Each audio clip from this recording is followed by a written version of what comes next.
I don't intend to anticipate the debate. I will not allow you to. Yeah, because this is just a notice of motion. But, Mr. Speaker, there are matters that surround the notice of the motion that needs your guidance and action, Mr. Speaker, because, Mr. Speaker, this is a very momentous issue. Because, as you are aware, when this country gave itself the new constitution, Mr. Speaker, Kenyans were very happy. And this is one of the moments in this House, Mr. Speaker, when we are going to exercise Article 150, which has not happened before. So, Mr. Speaker, this is a very, very important matter for this nation, Mr. Speaker, that is being exercised through this House. But having said, Mr. Speaker, as you're aware, there are members from our side and members from the other side who have signed to this petition, to this motion, Mr. Speaker. And, Mr. Speaker, I wanted to get your assurance as the boss of this House, as the leader of this House, as the Speaker of this House, Mr. Speaker, that the 291 members of Parliament who have signed to this motion, Mr. Speaker, their safety and security will be guaranteed, Mr. Speaker. Because the motion does not end at the tabling, at the notice of motion today. It will go through a process. It will be formally again moved. Members will debate and members will vote on it. Mr. Speaker, we want those 291 members of Parliament to turn up here the day of voting, Mr. Speaker, without missing any one of them, Mr. Speaker.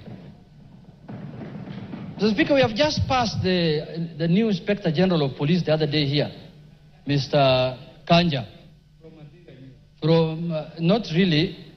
He must take responsibility as the Inspector General of Police, Mr. Speaker, to guarantee the safety, as the Inspector General of the country, Mr. Speaker, to guarantee the safety and the security of the 291 members. Mr. Speaker, you know this thing. What we are doing is not a small thing, Mr. Speaker. When Trump was being removed, was being impeached in the United States, Mr. Speaker, you know what he attempted to do. And what can happen here, you know, Mr. Speaker. And let us not fight, let us not begrudge anyone, because what the House is doing is constitutional, because the House is just exercising its mandate. It's not doing anything outside the Constitution. There is nothing unconstitutional that's happening in this House, Mr. Speaker. You can impeach a cabinet secretary, you can impeach a deputy president, you can impeach the president if you wish so. So, Mr. Speaker, this is an exercise that is given to us by the Constitution.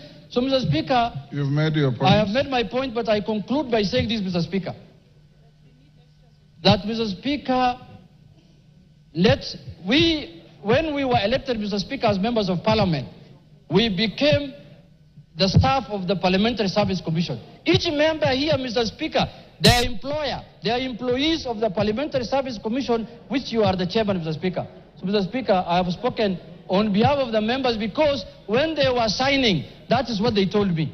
Mr. Speaker, as the minority leader, they told me, we are in support of this thing, we are really ready to move, but we want things done legally and procedurally and within the Constitution, inside Parliament and outside Parliament. Thank you, Mr. Speaker.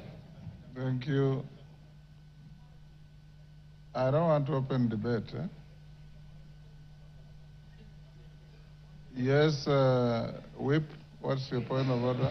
Honourable Speaker, I also seek